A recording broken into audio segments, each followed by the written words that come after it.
listos para aprender a compartir su fe con otros? ¿Cuántos están listos? Y dicen, no, yo no estoy listo, yo no estoy listo. Ok.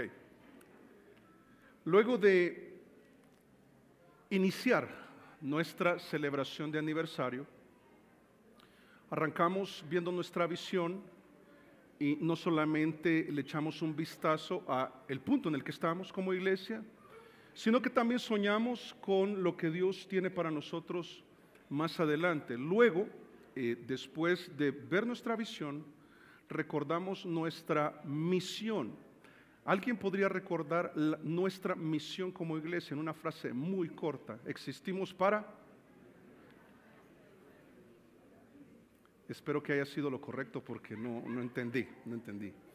Pero existimos para glorificar a Dios.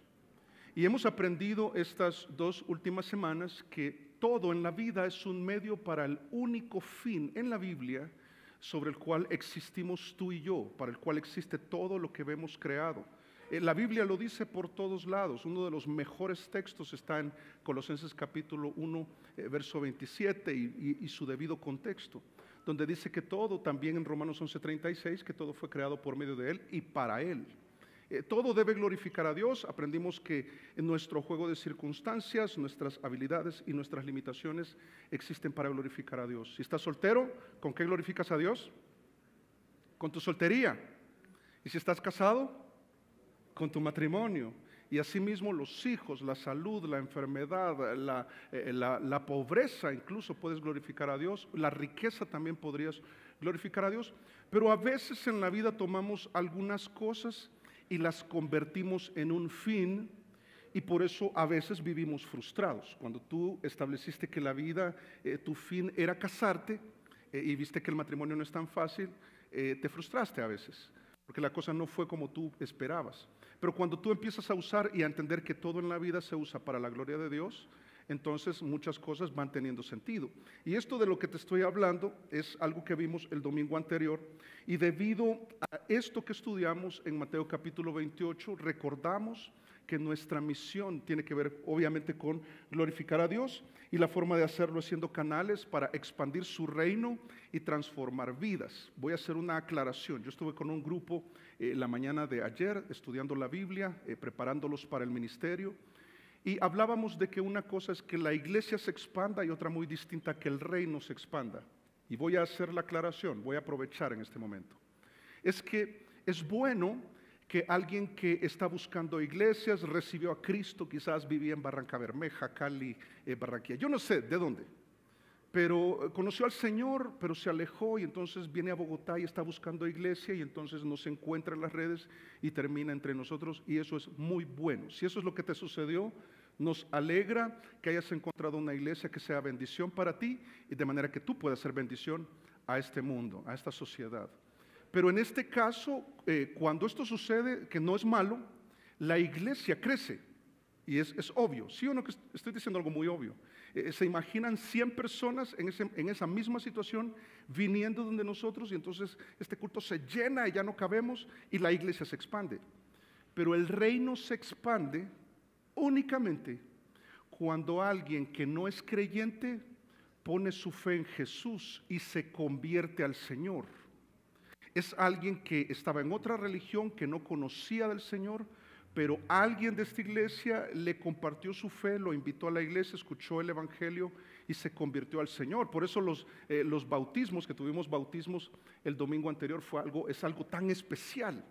Es que alguien entregue su vida a Jesús, significa que deja de ser parte del reino de las tinieblas, como dice la Biblia, y viene a su luz admirable.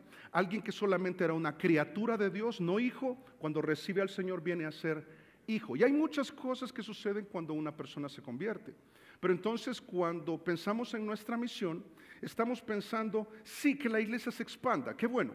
Si vienen creyentes de otras iglesias, vamos a abrirles la Biblia y vamos a enseñar lo que la Biblia nos enseña. Pero cuando hablamos de expandir el reino, estamos hablando de ese jefe que tienes, que es el incrédulo más impío, filisteo, incircunciso, amigo de Goliat. O sea, es de lo peor. o ese escéptico, ese ateo, ese antagónico con el Evangelio, ese que se burla. Y yo quiero decir algo también, aprovechar. Esa persona en algún momento eras tú. Esa persona en algún momento fui yo. Yo me burlaba de los cristianos, yo era escéptico, yo no quería nada. Tenía mi religión, aunque no practicaba esa religión, eso es lo que decía. Pero hubo un día, en noviembre del 92, que yo entregué mi vida a Jesús.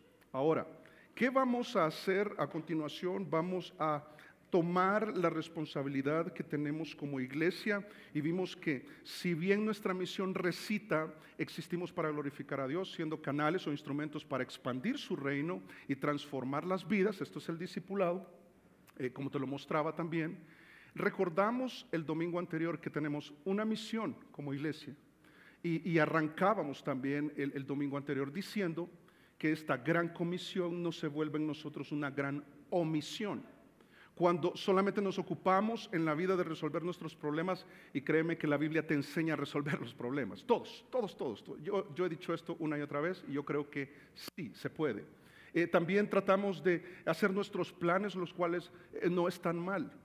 Pero tenemos un comando dado por aquel que resucitó y dijo: toda potestad me es dada. Y con esa potestad, esa autoridad, el más alto jerarca de la iglesia, por decirlo así, nuestra máxima autoridad nos dice: yo quiero usarte a ti. Ni siquiera lo uso en plural. Yo quiero usarte a ti para que los que no me conocen, me conozcan. Para los que en este momento no son salvos, vengan a ser salvos.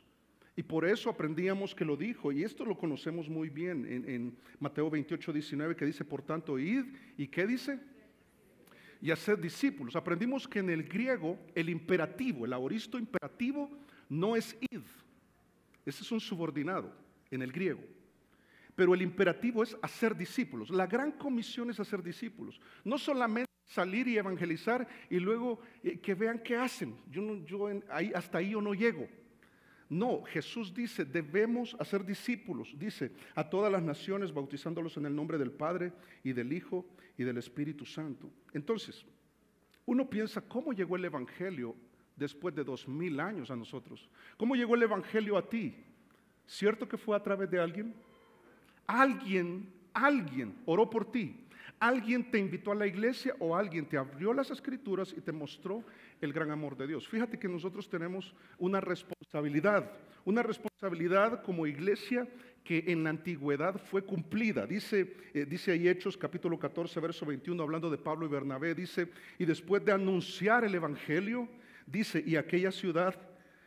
a aquella ciudad, y de hacer muchos discípulos. ¿Esto que nos muestra? Primero, que aquellos cristianos cumplieron. Y por cuanto cumplieron, el Evangelio ha llegado a ti. Y tú has llegado a conocer a Dios y tienes todos los beneficios, los privilegios, la bendición de tener una relación con Dios. Pero hay un mundo perdido, una sociedad que está en una espiral degradante en su moral, van camino al infierno.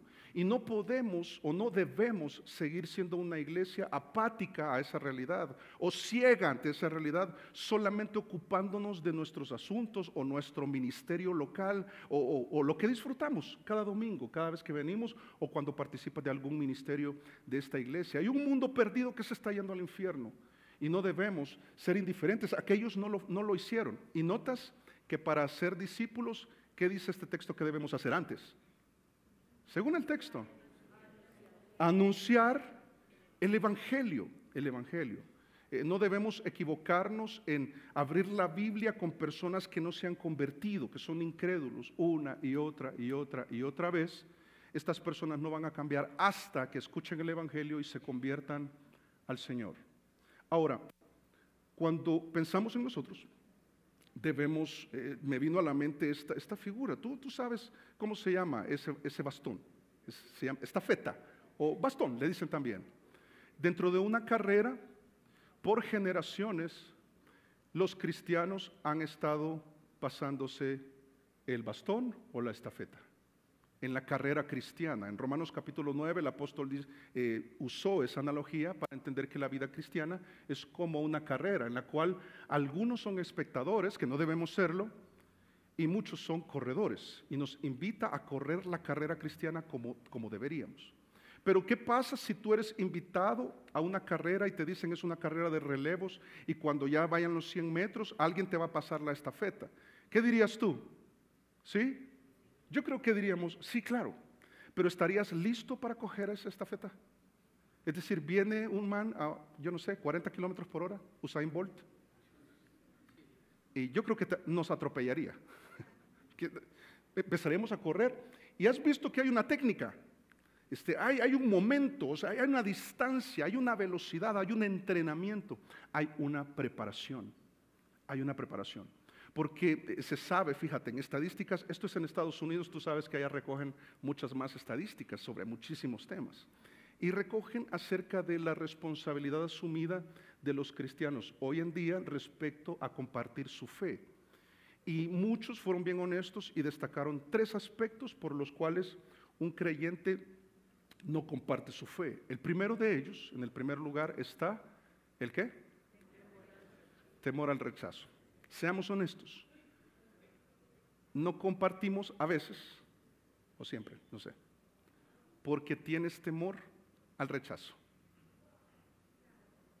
Yo lo tengo. Ok. No, es que mi jefe, no, miren, mi trabajo nadie sabe que yo soy creyente. Ahí hay que arreglar algo, porque para eso te tiene Dios ahí, no para hacer plata. Dios te provee, y si te mejora la situación salarial, qué bueno, pero estás donde estás, y ahora retomo Mateo 28:19, diciendo que el id, que decía, y hacer discípulos, el id tiene que ver con donde Dios te ha puesto y por donde vas en la vida, haz discípulos. Y esto eleva más la tarea, porque no se trata solamente de que le voy a compartir el evangelio, es que este compañero, esta compañera de trabajo chismosa, terrible, inventora de males, ¿verdad? Se parece a yo no sé, a la esposa de Job, que ni el diablo se quiso llevar, terrible esa mujer. Vas más allá de evangelizarla y que reciba al Señor, sino luego buscar que esta persona se vuelva un discípulo o una discípula de Jesús. Se eleva la barra, se eleva la tarea, es algo tremendo en los ambientes en los que estamos. Pero el segundo, ¿saben lo que dijeron allá en los Estados Unidos? Creo que no es tan diferente a nosotros. Es apatía. Es que a veces tú estás ahí y tú sabes que debes compartirlo, pero sigamos. No pasa nada. Muchos confesaron que siguen adelante con su vida cristiana, sabiendo que los demás están yendo al infierno, y fueron bien honestos en esta estadística que obviamente es, ¿cómo se llama? Es anónima, que es anónima, y dicen, no, yo sigo adelante y no siento nada, yo sigo adelante. Fueron muy honestos. Pero lo que me llama la atención en la tercera es que muchos dijeron, yo no comparto del Señor porque no me siento preparado. Yo no me siento preparado. Pastor, yo no sé qué decir, yo no sé, y no levantes la mano, pero esperaría yo, o al menos uno asume, que tú sabes en qué consiste el Evangelio, porque estamos hablando de anunciar el Evangelio. ¿Y qué es el Evangelio? ¿Qué es el Evangelio? Buenas nuevas, buenas noticias. ¿Cuáles? ¿Que el dólar bajó? ¿Que hay salvación? Que Jesús nos ama. ¿Qué más? Cristo viene. Que es oportunidad de cambio. Y podríamos seguir. Por eso es importante entender, hermano, que Dios ha diseñado la iglesia para capacitarte. Yo espero algo, fíjate, esta es mi expectativa estos próximos 20 minutos, porque voy a dar un mensaje más corto, porque vamos a orar luego por nuestros seres queridos y las personas que necesitan del Señor, y luego vamos a abrir un espacio de aproximadamente 30 minutos para preguntas y respuestas relacionadas a evangelismo. Cualquier inquietud que tú tengas, cualquier pregunta que tú tengas relacionada al evangelismo, la haces. Vamos a tener un espacio para eso, ¿te parece? Ok, la expectativa es esta: 4 versos, con los que si pones atención y si le tomas notas y si descargas el documento de un PDF que vamos a poner a tu disposición por medio de un QR, vamos a tener los slides que vas a ver, que no tienen mayor información, yo te recomiendo más el PDF donde está explicado todo lo que voy a decir a continuación. De manera que al mediodía, cuando tú salgas preparado para compartir tu fe con el primero que se te pone enfrente. Mira, Efesios capítulo 4, versos 11 y 12, y no he arrancado todavía, solo te digo esto, que dice que Cristo, Él mismo constituyó a unos apóstoles, a otros profetas y a otros evangelistas. Los apóstoles ya no pueden ser más, eso fue en el pasado, los profetas igual, pero sí evangelistas el día de hoy, y a otros los constituyó pastores y maestros. Ok, ¿para qué? Ahí da la respuesta, dice, a fin de perfeccionar a los santos son los creyentes en la Biblia, los apartados del pecado para Dios, dice, para la obra del ministerio. Es decir, que Dios ha constituido en esta iglesia maestros, ha constituido un pastor para perfeccionarte a ti, para ayudarte a ti. Así que a continuación vas a recibir una instrucción sencilla, clara, para que puedas compartir tu fe, para que te atrevas a hablar de Cristo y para que seas usado por Dios de una manera poderosa para que este mundo conozca del Señor y pierdas el temor. Y la manera es haciéndolo, por supuesto, dice, para la edificación del cuerpo de Cristo. Ok, lo primero, antes de arrancar con los 4 versos, ¿qué te digo? Que muchos lo van a identificar, se llama el camino de Romanos. Pero antes yo quiero contestar, ¿qué es el Evangelio? Yo te pido que por favor vayas a 1 Corintios capítulo 15. 1 Corintios capítulo 15, porque especialmente en nuestros días se habla de tantas cosas que dicen que el Evangelio necesita de obras para ser salvo. Otros dicen, no, el Evangelio necesita que tú diezmes y que haya prosperidad. Otros dicen que tienen que haber señales y milagros para que evidencies que eres salvo, y le suman una cantidad de cosas. Okay. El apóstol ya estaba tratando situaciones similares con otros evangelios que eran predicados en aquel momento, imagínate, no digamos ahora. Y entonces él clarifica qué es el evangelio. Y el evangelio tiene 3 elementos bien sencillos, bien sencillos. Dice 1 Corintios capítulo 15, verso 1, dice, además os declaro, hermanos, el evangelio que os he predicado, el cual también recibisteis, en el cual también perseveráis. Es decir, ustedes no es que creyeron antes y ahora ya no creen. No, eso que creyeron ustedes antes que les fue predicado es donde ustedes se han mantenido. Porque la marca de un verdadero creyente es precisamente esa. Y aquí voy a jugar con palabras, pero voy a aprovechar para explicar varias cosas. El creyente persevera en el evangelio no para ser salvo. Persevera porque es salvo, y eso es muy distinto. Porque la salvación, dice Efesios 2, 8 al 10, dice que no es por obras, y no es por congregarte, no es por dar plata, no es por bautizarte, no es por ninguna obra. Quita todas las obras, porque la salvación es por fe, y vamos a aprender eso más adelante. Dice, este evangelio ustedes se han mantenido porque son salvos, dice verso 2, por el cual asimismo, si retenéis la palabra que os he predicado, sois salvos. O sea, ahí se manifiesta de que ustedes han creído de verdad. Dice, si no creísteis en vano. O sea, si hiciste una profesión de fe hace un par de años y ahora dices, no, yo no creo en eso, ¿perdiste la salvación? No, nunca fuiste salvo. Esto es lo que está planteando. Porque si hubieses entregado tu fe al Señor, la marca del creyente es que sigue adelante. Porque es salvo. Y solo hago un ejercicio. ¿Te imaginas tú dejar de congregarte? ¿Cómo te sentirías? Vacío, te haría falta.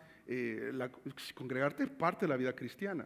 Entonces estamos acá congregados no para ser salvos. Yo no estoy predicando aquí para ser salvos, porque somos salvos. Ok.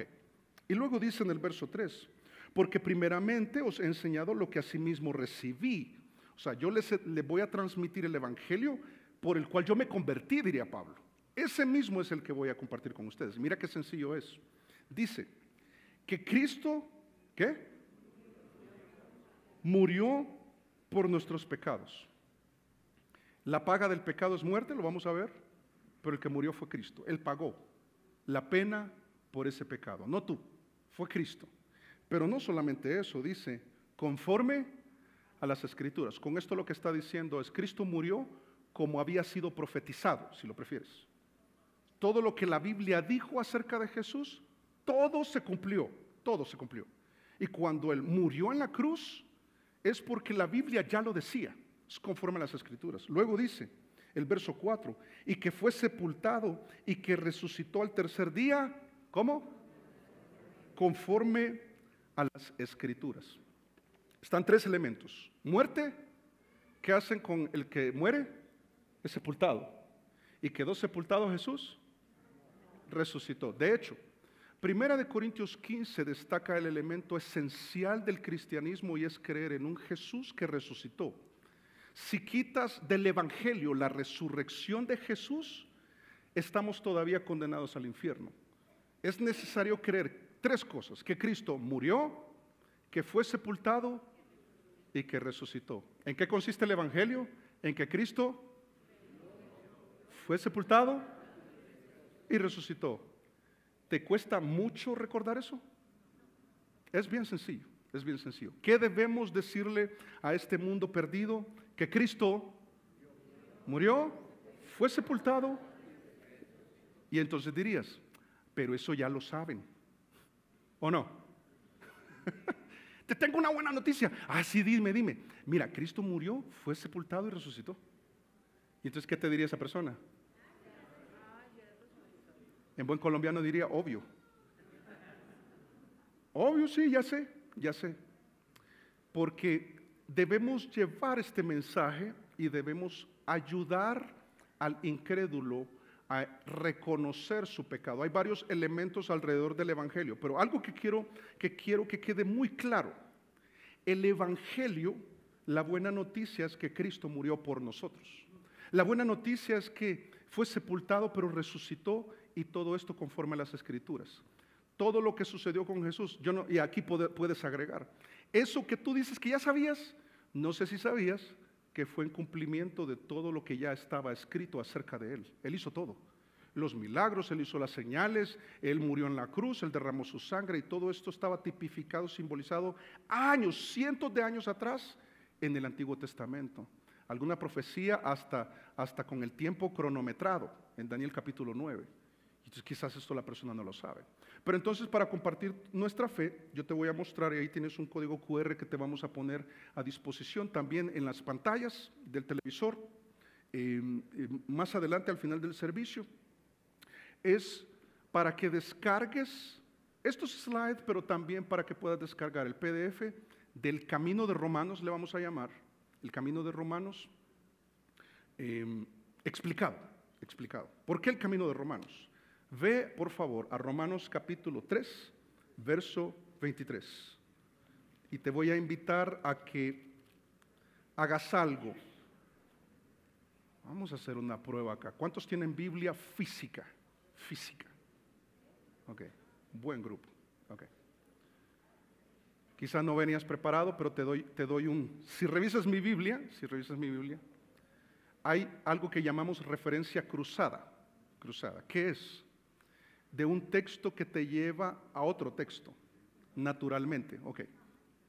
Es bueno ir uno elaborando tus propias referencias cruzadas. El Camino de Romanos va a hacer que un verso nos va a llevar al siguiente.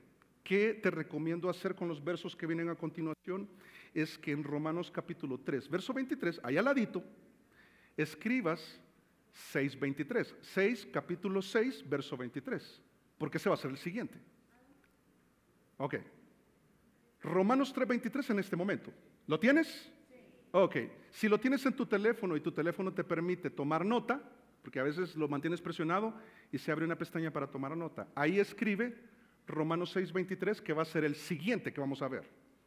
No sé si ahora me explico mejor. Ok. Romanos 3:23. ¿Y qué vamos a hacer con estos 4 versos? Vamos a memorizar como quien memoriza un número de teléfono. Yo sé que ahora solo grabamos y nos olvidamos del número. ¿Cuántos tienen algún número telefónico memorizado? Yo tengo memorizado el de mi esposa. Ok. Sí, o los hijos, sí. Okay. Yo no sé, el novio, el que te debe plata, yo no sé. Cuando terminemos, dentro de unos minutos, va a quedar como un número telefónico. y lo vamos a ir memorizando. ¿Les parece? Ok. Y no vamos a cambiar de libro. Todo va a ser en Romanos. O sea, no tienes, ay, pero es que era 1 Corintios o Juan. No, Romanos. Todo es Romanos. Ok, primero, Romanos capítulo 3, verso 23. Vamos a compartir de que Jesús murió, fue sepultado y resucitó. Pero es necesario hacerle entender a las personas esta realidad. Romanos 3, 23. Que dice, por cuanto todos pecaron, ¿qué dice? Destituidos de la gloria. Todos pecaron. Todos pecan. Pero ¿y la Madre Teresa pecó? ¿Qué dice la Biblia? Pero ¿y un monje tibetano que está ya apartado del pecado y está ahí? Pecó. Todos pecamos. Está en nuestra naturaleza pecaminosa. Piensa por un momento. Y esto que estoy diciendo es lo que tú podrías decirle a la persona con quien vas a compartir. ¿Quién te enseñó a mentir? Mi papá. Yo creo que no. Quizás viste a tu papá y lo pillaste, o a un tío. ¿Quién te enseñó a ser egoísta?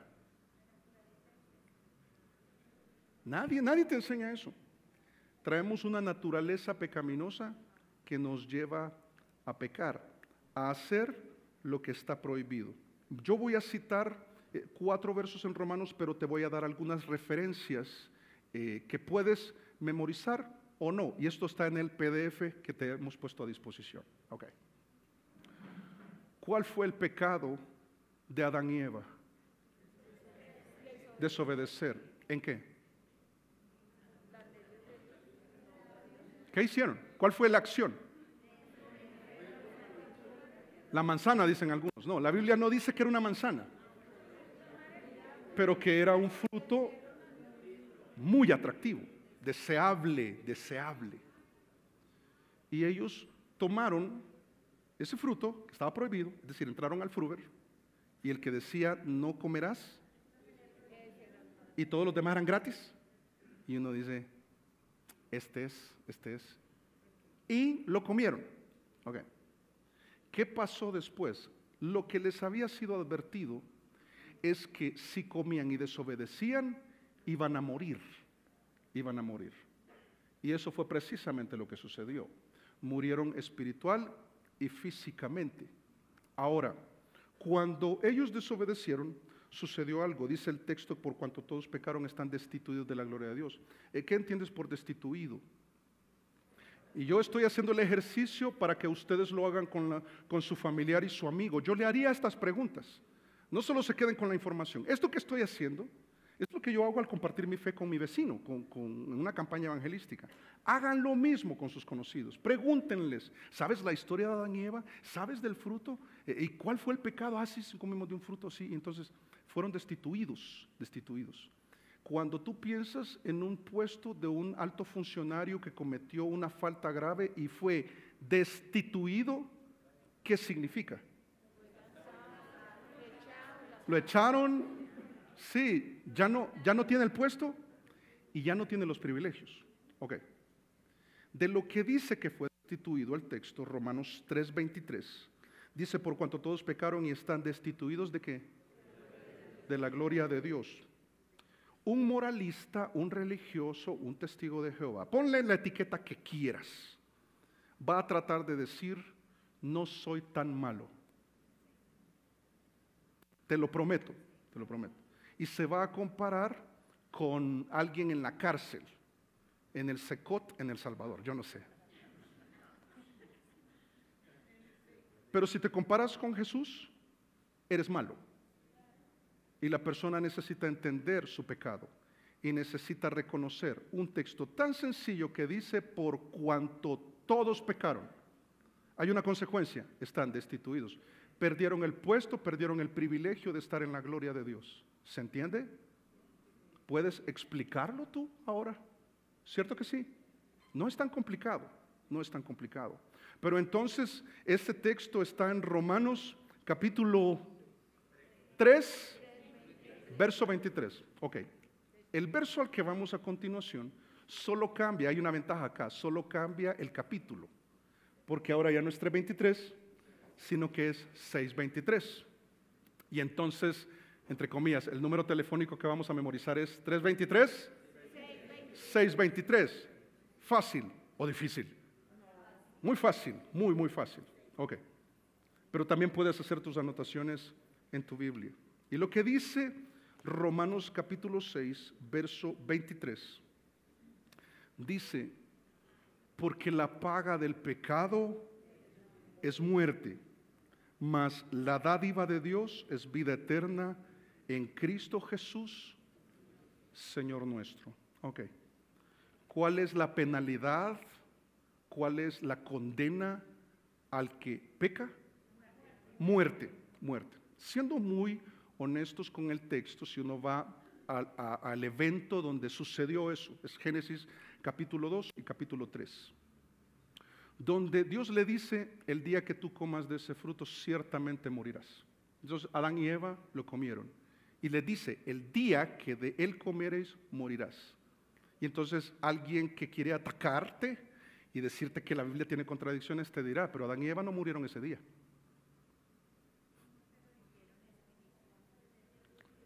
Porque sabes que la Biblia enseña que la muerte significa separación, y te lo explico. Hay una muerte física y una muerte espiritual. ¿Cuándo sucede la muerte física? Cuando tu espíritu sale, según Eclesiastés capítulo 2, se vuelve a Dios porque es el hálito de vida, es lo que nos da vida, es la vida que tenemos en este momento. El alma sale de nuestro cuerpo y va a su destino eterno. ¿Y el cuerpo a dónde va? O a un sepulcro o a un pocillo, ¿verdad? No sé. Se separa el espíritu, el alma y el cuerpo. Esa es la muerte física.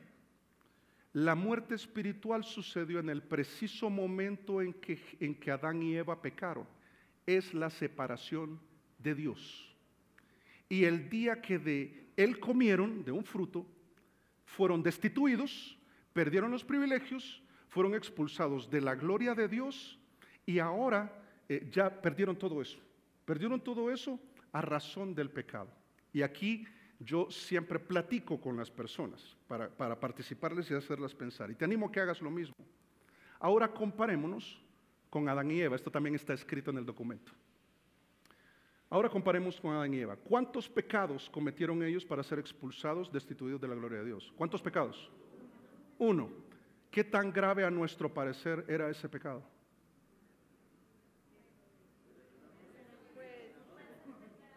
Y yo digo así como que fuera manzana, ¿verdad?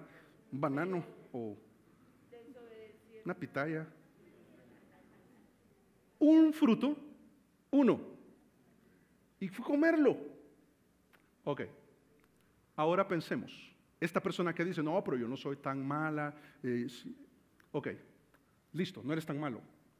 Pero, ¿qué te hace pensar que si Adán y Eva fueron expulsados por un pecado no grave a nuestro parecer, tú te consideras que vas a ir a la presencia de Dios cuando no has cometido solamente uno, sino, y si lo conoces? Yo me acuerdo cuando yo compartí el evangelio con mis amigos del colegio. Yo regresé cuando me convertí, volví a hablar con cada uno de ellos. Yo estaba metido en una banda de música, obviamente, y entonces yo volví y evangelicé a cada uno de ellos. El baterista de esa banda recibió al Señor, postrado en el suelo, llorando, entregó su vida al Señor. Ahora es misionero en Honduras. Ahora es misionero en Honduras. Y Dios puede usarte para hacer lo mismo. Cuando entendió creía que era bueno, pero cuando entendió que si por un pecado, uno no tan grave, fueron expulsados de la presencia de Dios, no hay oportunidad para nosotros. ¿O sí? ¿Quién podría ser salvo? Nadie, nadie. Pero el texto no solamente te muestra eso. Dice ahí en el versículo 23, porque la paga del pecado es muerte, más, y el más es sin tilde, significa pero, más. La dádiva de Dios es vida eterna en Cristo Jesús, Señor nuestro. Vas a ver cómo el evangelio tiene tanto sentido. Si nosotros no podemos ir a la presencia de Dios, ¿qué necesitamos? La dádiva, la dádiva. ¿Quieres otro ejemplo? Que yo he usado a lo largo de los años, pero años usando este ejemplo, para entender esta dádiva que es la vida eterna en Cristo Jesús. Cuando a ti te pagan en tu empresa, yo no sé, cada 15, cada 30, cada 2 meses, cuando termine el proyecto, no sé. Cuando recibes esa transferencia, antes podría hablar de cheque, cuando recibes la transferencia, ¿eso es un regalo? ¿No es un regalo? No. La paga del pecado es muerte. El regalo de Dios o la dádiva de Dios es vida eterna. Es decir, pero eso es por mérito, lo que estaba diciendo. Cuando te pagan en la empresa es por mérito. Tú hiciste algo y te lo dieron. Y a eso estamos acostumbrados. Y a eso estamos acostumbrados. Pero si tú no estás en esa empresa y alguien te hace una transferencia y te dice, yo te quiero regalar eso para que viajes, o yo no sé, para algo. ¿Hubo mérito en ese regalo de tu parte? ¿Hay mérito en nosotros para recibir la vida eterna? Ninguno. Ninguno. Por eso el primer texto en Romanos, del camino de Romanos, que era 3:23, que todos pecaron, están destituidos de la gloria de Dios, nos lleva a entender también que la paga del pecado es muerte, pero que la vida eterna es un regalo, porque no habría otra manera de hacerlo. No podrías, así como Adán y Eva pudieron. Y entonces ahora sí, entendemos y nos vamos memorizando el número telefónico, si esto me funciona, ¿es 323? 623. Ok. ¿Cuál es el siguiente? Vamos a retroceder ahora un poco. Vamos a ponerle retroceso al carro y nos vamos a ir a Romanos capítulo 5, verso 8. Ya llevamos 2 versos, vamos al tercero. ¿Qué dice? Mas Dios muestra su amor para con nosotros en que siendo aún pecadores, Cristo murió por nosotros. ¿Qué está diciendo? La vida eterna es un regalo. Y ahora compleméntalo así, que Dios ofrece. Y si estamos hablando con un grupo, yo diría, Dios les ofrece salvación. Y es un regalo, no lo pueden ganar. No hay mérito. Dios, en la forma en que Él planificó que fuéramos salvos, le da todo el mérito a Jesús y te quita todo el mérito a ti y a mí. No hay mérito en ir al cielo. Y vamos a ver un ejemplo poderoso al final, en unos minutos. Pero entonces lo que está mostrando es lo que muchas personas cuando compartimos del Señor alegan para no entregar sus vidas al Señor. Pero Dios, si Dios es amor, ¿cómo? Que me lo demuestre. Que me lo muestre. Ok. En la forma en que está escrita es un presente continuo. Este presente continuo se evidencia más y es más propio del idioma inglés, no en el español. Pero el presente que usa acá significa varias cosas. Una, que no dice mostró en el pasado. Dios mostró su amor para con nosotros. No dice eso en el original. Tampoco dice Dios te va a mostrar, ya vas a ver. Dios te va a mostrar. ¿Qué dice el texto en realidad? Que Dios lo muestra. Y entonces cuando estés pasando por una crisis, cuando esta persona esté pasando por una crisis, o hagan referencia a una que tú estés viviendo, uno dice, pero Señor, ¿y dónde está tu amor? Solamente tenemos que volver a ver hacia la cruz y recordar lo que Cristo hizo por nosotros, y dice el texto, aún siendo pecadores. Esto a mí me quebrantó cuando yo llegué a Jesús en noviembre de 1992, cuando era joven. Es que, ya me la están montando, ¿verdad? Hay confianza, eso me gusta. Es que hay personas que lo que te van a decir es, sí, yo entiendo, de verdad, sí, soy malo, yo pensé que era bueno, no, soy malo. Pero ¿sabes qué? Primero voy a cambiar y luego voy a ir a la iglesia. Primero tengo que arreglar unos asuntos, tengo que pedir perdón sobre algo, voy a arreglarlo y luego voy a entregar mi vida a Jesús. No, yo tengo que hacer algo, yo tengo que ser bueno. Lo que está diciendo el texto es poderoso porque dice, piensa en el momento en que tú recibiste a Cristo, piénsalo, retrocede ahora, yo no sé, bueno, Yo era terrible. Yo era terrible. Rebelde, insensato, impulsivo, iracundo. Si me peleaba con alguien, lo hacía a toda. Terrible. En una banda de rock estaba loco, peludo. Terrible. Y cuando me compartieron esto, a mí me quebrantó mucho, porque yo pensé, Dios me ama como yo soy. Y cuando me vio y te vio, no dijo, uy, no, yo por este no muero. Por este no. ¿Significa que por amor Él va a mandar al cielo a todos? No, por amor envió a su Hijo a morir en la cruz, y Él murió por nosotros. ¿Sí se entiende? Porque la gente dice, no, Dios es amor, no va a mandar a nadie al infierno. Sí, pero tienes que recordar que Dios también es justo. Él es un juez justo. Tan justo que va a decir, tú te vas al infierno porque quisiste, yo te ofrecí salvación. Y yo lo diría. Yo te invito a que pierdas el temor de decir todo esto. Y luego de que se me olvidó cuál era el primer capítulo y versículo de Romanos. 3:23. Y después era... Gracias. ¿Y ahora? No, 58, por favor. 5:8. 5:8, ahí te lo he puesto en diferente color. 3:23, 6:23, 5:8. 5:8. Ok, ya te vas aprendiendo el número telefónico de la salvación. No, el camino de Romanos, mantengámonos ahí. Esto es lo que acabamos de decir. Y esta oportunidad es preciosa, porque podemos decirle, mira, no necesitas hacer ese esfuerzo, porque no hay mérito en ser salvo. Puedes recibir a Cristo hoy, porque Dios muestra hoy ese amor. Y siendo aún pecadores, así como estás, Dios va a hacer lo que tú pretendes hacer sin Él, lo puedes hacer con Él. Él puede restaurarte.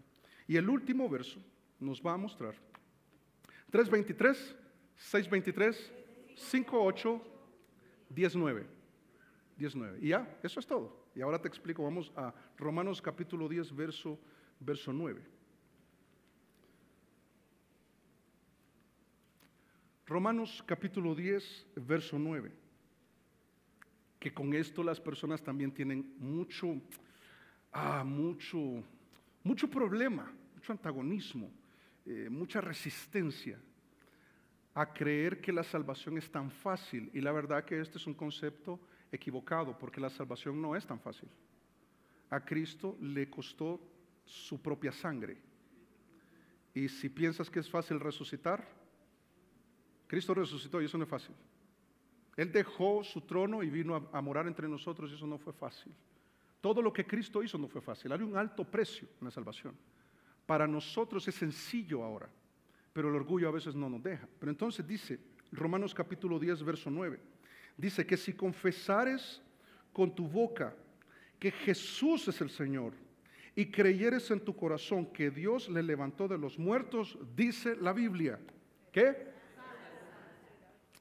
Y entonces, otra vez, ¿verdad? Tú dices algo y la gente responde. Y aquí te estoy dando una síntesis de lo que la gente mayormente responde cuando uno comparte esto. Dice, no puede ser tan fácil. No, ahora entiendo por qué hay tanto cristiano hipócrita. Eso es lo que te dicen. Ellos no se detienen en su forma de pensar y en lo que creen y en su criterio. Entonces, ¿por qué dicen? O sea que yo solo digo que Jesús es el Señor y automáticamente yo soy salvo. ¿Sí? Sí. Lo que pasa es que hay una gran diferencia entre decir algo que no está en el corazón, no está alineado. Jesús dijo que de la abundancia del corazón habla la boca. Si la confesión de la persona solo es sí, Jesús es Dios. De hecho, si haces una encuesta donde tú vives y le preguntas a las personas, ¿y tú crees que Jesús es el Señor? ¿Qué te responderían? Muy pocos dirían, no, yo soy ateo, yo soy agnóstico, yo soy esto, yo soy lo otro. No. O alguien te dice, no, creo que solo es un profeta. No es el Hijo de Dios.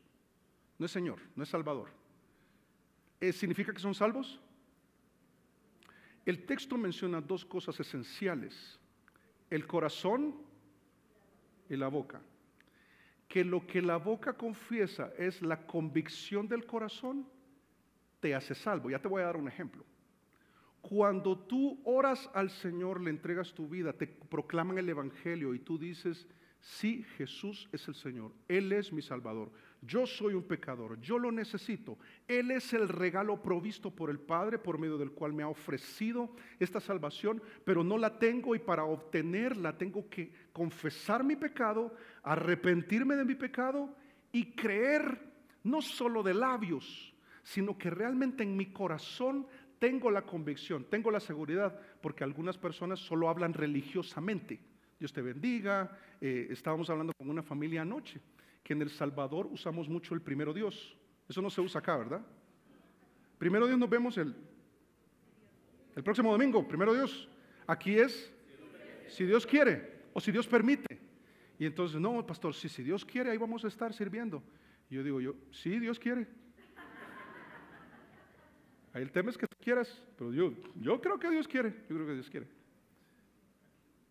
Solo religiosidad, palabras al viento, no está hablando de eso. Está hablando de una persona que entiende que está perdido sin Cristo, que al compararse con el caso de Adán y Eva, dice, no hay manera de ir al cielo para mí, yo necesito de Jesús, y Él es un regalo, qué tremendo, ¿qué tengo que hacer? Pon tu fe en Él, que fue lo que sucedió allá en Lucas. Y termino con un ejemplo que también yo lo comparto, sencillo. Adán y Eva es un ejemplo, allá en Génesis 3. Acá te muestro un ejemplo en Lucas capítulo 23, versos del 32 al 43. Pero esta historia la conocen muchos. ¿Te acuerdas que al lado de Jesús murieron dos malhechores? ¿Te acuerdas? ¿Y te acuerdas que se llaman Dimas? No se llaman así. La Biblia no lo dice, es la tradición dice, se llaman, sí, Dimas y Gestas. Y entonces, no, la Biblia no lo, es como la manzana otra vez, se ha dicho cosas, pero no está en la Biblia. Ok, tengamos claro eso. Lo que sí está claro es que cuando leas este texto, vas a ver que estos dos malhechores representan a dos grupos de personas al momento de ser salvos, o lo determinante para que sean salvos. Uno de ellos le dijo, si eres el Cristo, si eres quien dice que eres, le dice, sálvate a ti mismo y sálvanos. ¿Qué grupo representa este hombre? El grupo de personas que hoy en día dicen, Dios, muéstrame que existes, demuéstrame que eres quien dice ser. Y, curioso, y hazlo produciéndome un bien. ¿No te parece muy egoísta? Si eres Dios, dame ese trabajo, dame esa casa, dame esa camioneta, dame esa sanidad, dame esa prosperidad. Y de eso las iglesias están rebalsando. Muchas personas, si Cristo no hace eso, se condenan a sí mismas porque dicen, ¿y si no haces eso? Listo, no te necesito. En el lecho de muerte hizo esto el malhechor. En el lecho de muerte. El otro, que estaba al otro lado, si lees Lucas capítulo 23, versos 32 al 43, lo reprende y le dice, oye, pero ¿cómo así? O sea, esto que estás diciendo no está bien. Y dice, nosotros justamente estamos en esta cruz. Está diciendo, estamos pagando la consecuencia de nuestro pecado. Está reconociendo su pecado. Al mismo tiempo dice, Jesús es inocente, él es el Hijo de Dios. ¿Y te acuerdas que le hizo una petición a Jesús? ¿Cuál fue? Acuérdate de mí cuando vengas en tu reino. Mire, es tan poderoso porque no le habría dicho eso si no creyera que Jesús al morir, Jesús estaba más débil que ellos, porque ellos solamente habían sido crucificados. Jesús había sido azotado, probablemente había llegado tuerto a la cruz, muy probablemente, muy desangrado, ellos no. Pero lo que está diciendo es, va a morir pero va a resucitar. Y cuando toda esa obra se consume, acuérdate de mí cuando vengas en tu reino, tú eres rey. ¿Y qué le prometió Jesús? De cierto te digo hoy que estarás conmigo en el paraíso. ¿Dónde está este malhechor hoy?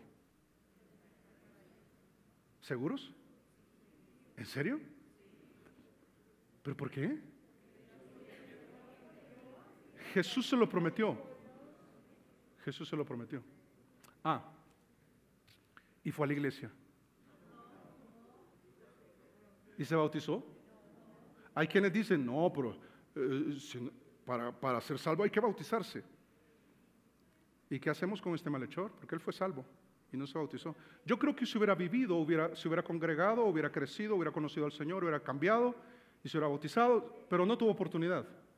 Porque Dios se encargó de que quedara un ejemplo muy claro para cada uno de nosotros, que la salvación es un regalo que no tenemos mérito alguno, no lo merecemos, somos los mismos malhechores colgados justamente en esa cruz, en nuestro lecho de muerte, separados de Dios y condenados. Pero Jesús le dio vida eterna. ¿No es eso maravilloso? ¿No son esas buenas nuevas que esta sociedad necesita? ¿No es lo que necesitan tus familiares en esa celebración de cumpleaños o en esos 15 años? ¿No es lo que necesitan? Yo creo que todos entendemos que sí. Ahora, hermano, pero ¿y cómo cerramos la plática? Te digo cómo la cierro yo, cómo cerramos la venta, diría alguno, ¿verdad? No, pero debemos llevar a una decisión, debemos llegar a una decisión. Te digo lo que me ha funcionado a mí, no es la única manera, solo estoy compartiéndote algo que te podría ser útil. Yo termino con tres preguntas. Entendiendo todo esto, ¿crees, le pregunto yo a la persona, y te animo a que lo hagas tú, ¿crees tú que Jesús es el Hijo de Dios? ¿Y qué respondería la persona? Mayormente, sí.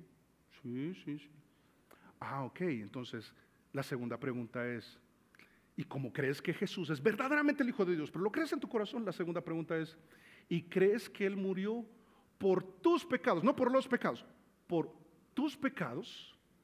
¿Y crees que resucitó al tercer día? Y creo que la persona diría, sí, yo creo. Y entonces la tercera es la más difícil. ¿Cuál es? ¿Quieres recibirlo entonces?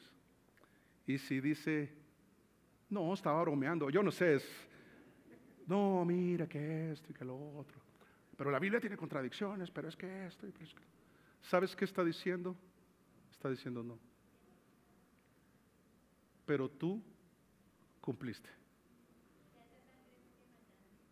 Ya no tenemos esa responsabilidad, es una expresión bíblica de la sangre de ellos, ya no corre por nuestra cuenta, no tenemos ya parte en eso. Hemos sido libres de responsabilidad de decir, no tiene excusa delante de Dios de que alguien no le compartió. Y yo, Señor, ya cumplí.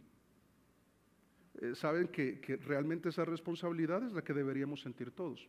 ¿Quién es el responsable de que tu familia conozca al Señor? ¿Quién es el responsable? ¿Yo? ¿Usted, pastor? Hey. Cada uno. Y de tus amigos y tus compañeros de trabajo, tu cónyuge, tus hijos, tu ciudad, tu país, tu mundo. Por eso vamos a hacer memoria. ¿Cuál era el primero? 3:23, 6:23, 5:8. No, pues qué fácil, ¿verdad? Díganlo otra vez. 6:23, 8. Ok. ¿Y cuál es el único libro que podrías usar? Romanos. ¿Cuál es el camino de Romanos? Es Romanos 3:23, 6:23, 5:8, 10:9. Ahora estás listo. Ahora estás listo.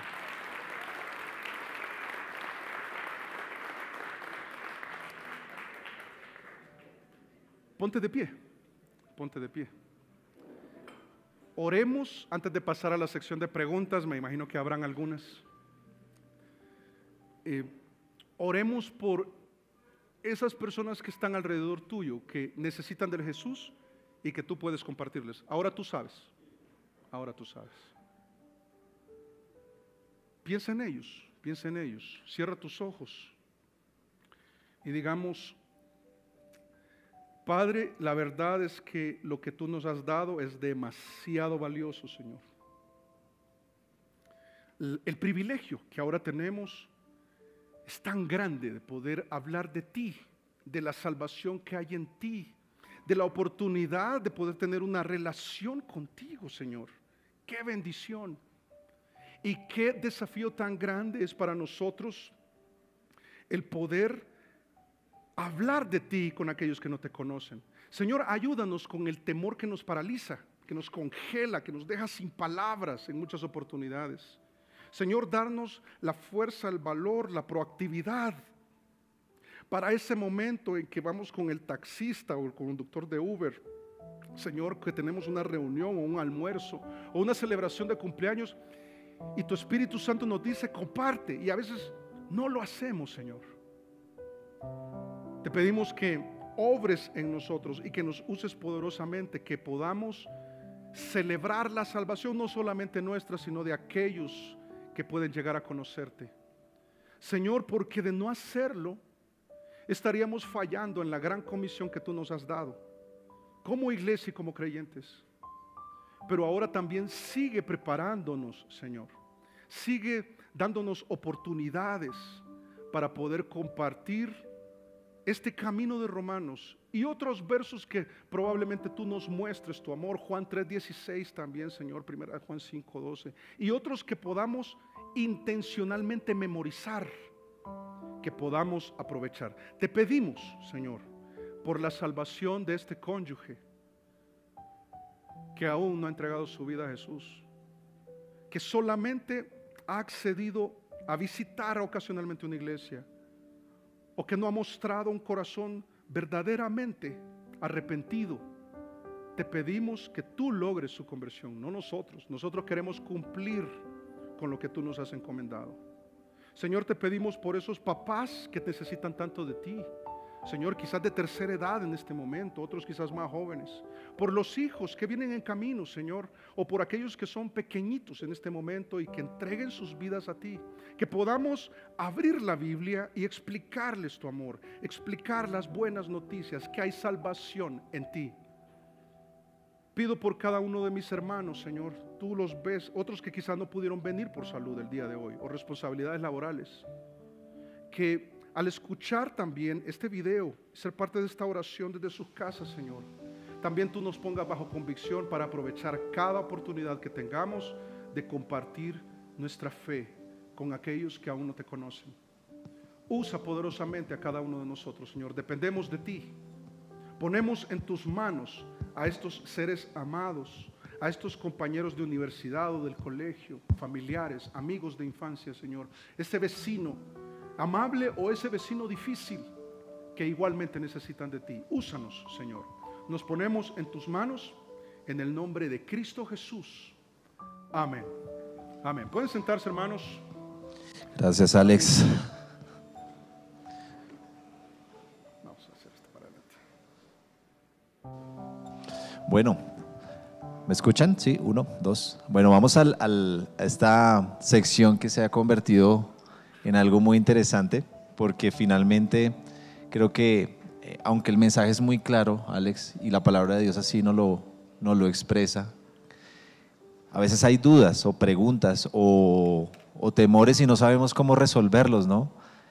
¿Qué hacer cuando no puedo abrir una conversación? ¿Cómo abro una conversación para poder abrir el evangelio y compartirlo? A veces es complejo, ¿no? Voy en el Transmilenio y Dios me está diciendo que le hable al conductor, pero él dice no le hable al conductor, y yo digo, ¿qué hago? ¿Cómo hago, Alex, para ir a interrumpirlo y predicarle? Pero pueden haber preguntas más profundas, ¿no? Más profundas. Entonces esta es la sección en la que ustedes van a preguntar, solo levantan la mano, se ponen de pie si quieren, y Carlitos allí, el que está ahí a nuestra mano derecha de negro sonriente, va a pasarles el micrófono. Y también aprovechar, yo sé que pueden haber otras preguntas de doctrina, etcétera, pero creo que es de aprovechar lo que acabamos de aprender o lo que acabas de recordar en algún caso, que tenga que ver con compartir nuestra fe, que tenga que ver con evangelismo. Algunas inquietudes como lo que acaba de plantear Pacho, es buenísimo, solo estoy reforzando lo que Pacho acaba de decir. Aprovecha, como abrir una plática quizás, es algo muy bueno. Buenísimo, buenísimo. Listo, yo mientras van cogiendo ánimo, ganas, aquí ya hay una persona Voy a abrir con una pregunta que tenemos acá y dice es, ¿por qué es importante evangelizar si Dios ya sabe quién será salvo? Ok. Fácil. Ok. Súper fácil, súper fácil. La verdad, súper fácil. No, Esta pregunta probablemente tenga que ver con una teología, y la voy a decir clara y abiertamente, es una teología calvinista. Los calvinistas lo que creen, y quizás yo avancé, pero veo a Carlos ahí esperando la pregunta. No sé si nos esperan y respondo. Sí. Listo. Te puedes sentar, hermano, tranquilo. Calvinista que enseña de que la predestinación que está contenida en las Escrituras, tú la vas a encontrar en Primera de Pedro del verso 1 al 3, también la podrías encontrar en el capítulo 1 de Efesios. Dicen ellos que Dios ya tiene predestinado a quién va a ser salvo y quién no. Esto le llaman gracia irresistible en su teología. Y lo que dicen es, por ejemplo, que Dios, si yo fuera Dios, con el respeto debido lo digo, Dios determina, Pacho va a ser salvo, Caro también, Carlos no, Olga tampoco.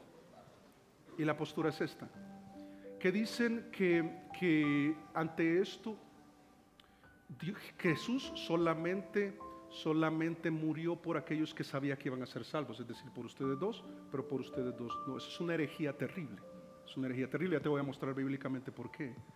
Porque ellos ponen en la mente una idea preconcebida acerca de la predestinación que tiene que ver con la salvación. La predestinación tiene que ver, según Efesios 1, yo te invito a que lo leas porque voy a ser tan breve como me sea posible. Pero es, quizás ve buscando 1 Timoteo capítulo 4. 1 Timoteo capítulo 4.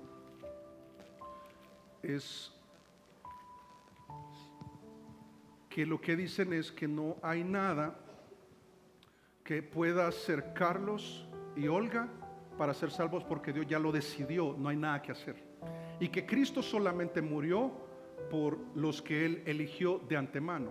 Pero Dios es un Dios que elige, por supuesto. Si lees Romanos capítulo 9 vas a ver que Él eligió a Abraham, ¿o no? Que de entre los 70 discípulos en Mateo 10 eligió a 12, ¿o no? De entre los 12 eligió a 3 para transfigurarse. Ok, Dios es un Dios que elige, pero se confunden con el tema de la salvación, porque es una herejía entre muchos versos. Yo te regalo uno, dice 1 Timoteo capítulo 4 verso 10, dice que por esto mismo trabajamos y sufrimos oprobios, dice, porque esperamos en el Dios viviente, que es el Salvador de los que eligió, de todos los hombres, mayormente de los que creen. No hay tal cosa en la Biblia, y podríamos otra vez, ¿verdad? Quizás uno esencial que te comento es, por eso los calvinistas dicen, aun cuando Dios ya predestinó, es lo que dicen ellos, esto no es la verdad, es lo que dicen ellos, es como Él, ya Dios predestinó que iba a ser salvo y no hay nada que hacer con eso, entonces ¿para qué predicarles? La pregunta.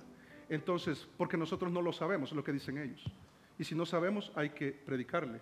Pero ¿y si igual va a ser salvo? ¿Para qué predicarle? O sea, no sé si ven que no tiene sentido, no tiene sustento bíblico. Además, si quien hizo la pregunta necesita ampliar un poco más en eso, yo tengo recursos bíblicos también y más tiempo porque eso es amplio y es profundo.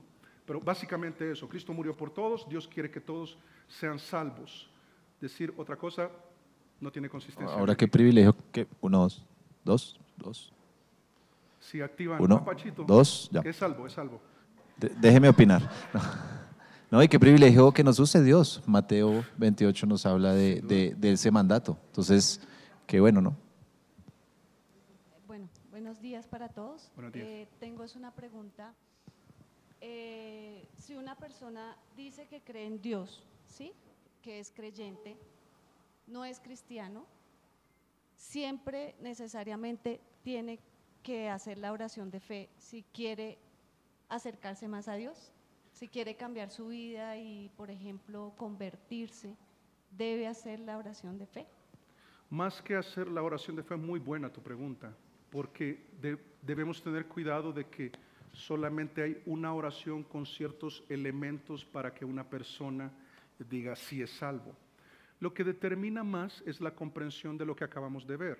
Es 1 Corintios 15, que Cristo murió, fue sepultado y resucitó, y que esto le salva, reconoce que es pecador. Yo creo que aquí la clave es el arrepentimiento. Es el arrepentimiento, porque el arrepentimiento, quizás vamos a Isaías, yo creo que ustedes han escuchado este texto varias veces, pero en Isaías 55,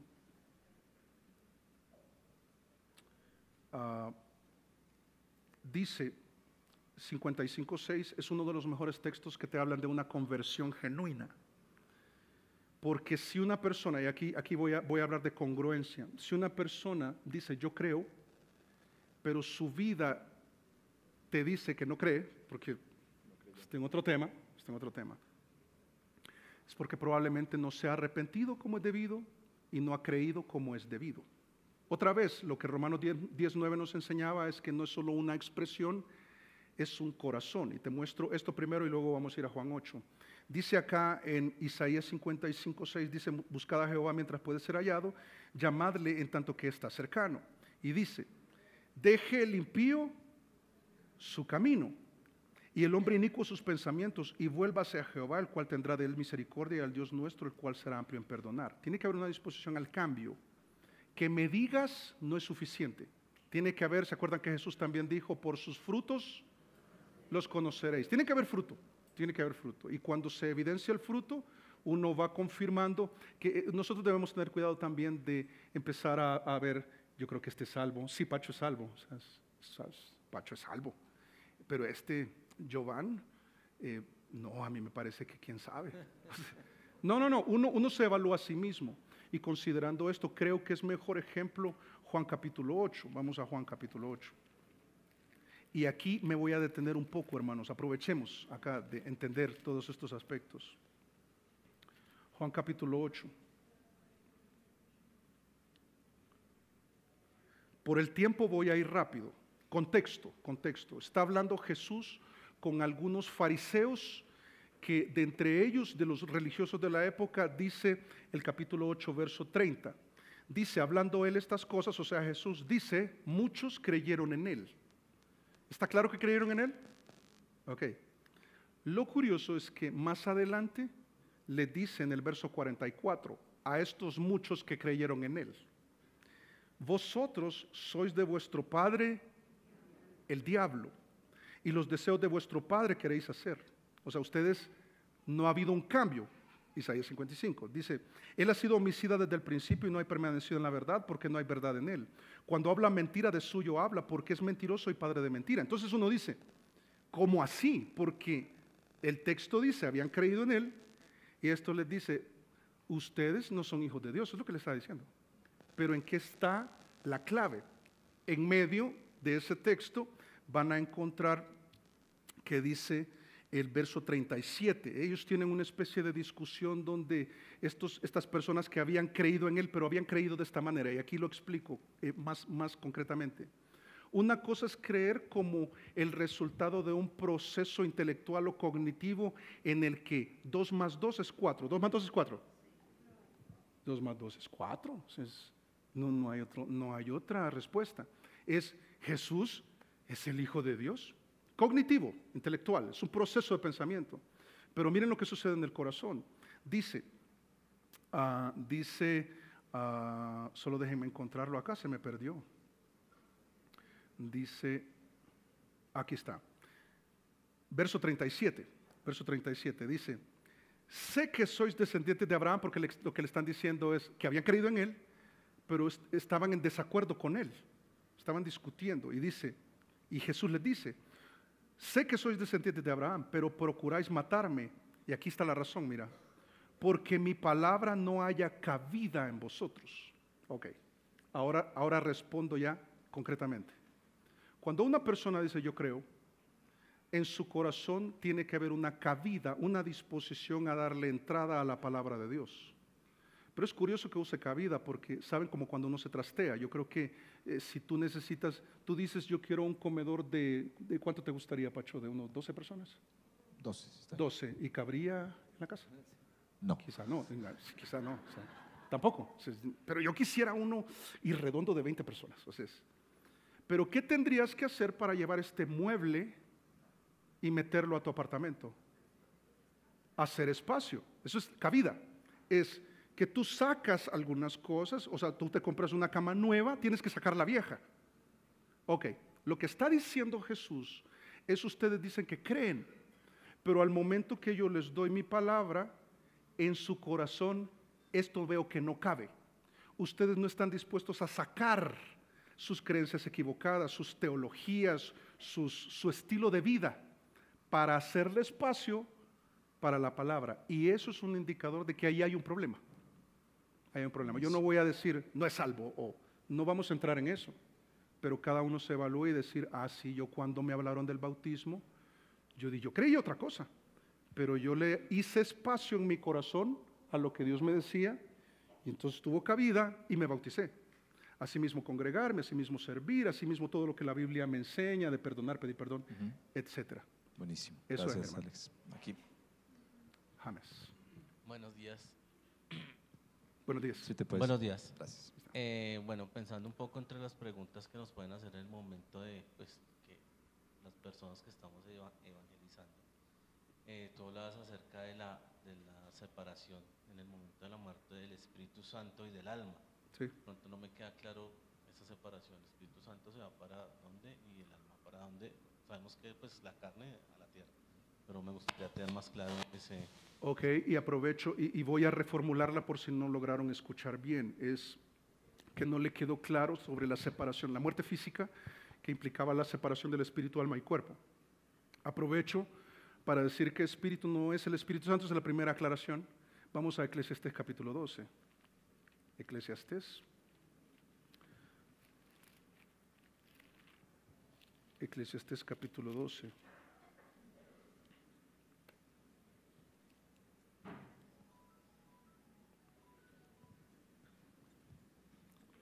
En el capítulo 12, de manera poética hebrea, está describiendo la vejez. Está describiendo la vejez, la columna vertebral, todos los achaques de la vejez. Y llega al punto de hablar de la muerte. Y entonces en el verso 7 dice, y me voy a ocupar más en esto porque por ahí veo que va tu pregunta, James. ¿Qué dice el verso 7? Al final, ya cuando muere, dice: y el polvo vuelva a la tierra. ¿Todos entendemos esto? Del polvo eres y al polvo volverás. Dice, y el polvo vuelva a la tierra como era. Y el espíritu, con mayúscula, es con minúscula. Primero, eso es lo primero. Dice, el espíritu vuelva a Dios que lo dio. Ok. Cuando una persona muere, el espíritu con minúscula se está refiriendo allá en Génesis 2, cuando dice que Adán y Eva fueron ser viviente y les dio el hálito, el aliento de Dios. Otros le llaman el soplo de Dios, que ha sido usado muy mal doctrinalmente el día de hoy para estas cosas que hacen como de bendición y que como que el soplo de Dios. Pero no, el soplo de Dios es el hálito de Dios, el dador de la vida, que hace que tu cerebro tenga actividad, las neuronas, que puedan hacer sinapsis, que puedan hacer todos y que tengamos vida el día de hoy. El Espíritu de Dios, minúscula. ¿Por qué dice a Dios que lo dio? Porque en el momento de la muerte lo que hace Dios es ese hálito de vida lo quita. ¿Se acuerdan cuando Jesús murió? Exhaló el espíritu de vida. Entonces, ¿y qué pasa? Morimos, muerte médica, ahí mueres. ¿Qué pasa con el alma? ¿A dónde va el alma? Solo hay dos destinos, yo aprovecho también de decir esto. Solo hay dos destinos. ¿Cuáles son? El cielo y el infierno. Pero ¿y el purgatorio? No es una enseñanza que esté en la Biblia. Y si no está en la Biblia, te invito a que no lo creas. Porque si empiezas a creer cosas que no están en la Biblia, empiezas a creer en cosas que son engaño. Y podríamos hasta hablar de eso. Pero contestándote, mi hermano, no habla del Espíritu Santo. Es el Espíritu que nos da la vida. Dios la quita, vuelve a Él, siempre. Y de los impíos y los creyentes, sí, porque es la vida física. El alma va al destino eterno, cielo o infierno, dependiendo de su decisión, y el cuerpo va al polvo, al sepulcro, al polvo que lo dio. No sé si te ayudó. Ok. Buenísimo. Sí, Carlitos, por ahí tenemos otra pregunta. Sí, buenos días. Buenos días. Yo tengo dos preguntas y es de acuerdo al escenario, tratando nosotros de compartir y predicar. Y una es, ¿ustedes por qué no creen en la Virgen María? O sea, la pregunta que usualmente nos hacen. Y la otra es, ¿ustedes por qué creen en un Dios que deja morir los niños, que les da cáncer, que mueren tan rápido, ay, que los violaron, que la tragedia? Así, con ese tono, es como a uno lo abordan, ¿no? Ok. Claro que sí, claro que sí. Hechos capítulo 4, verso 12.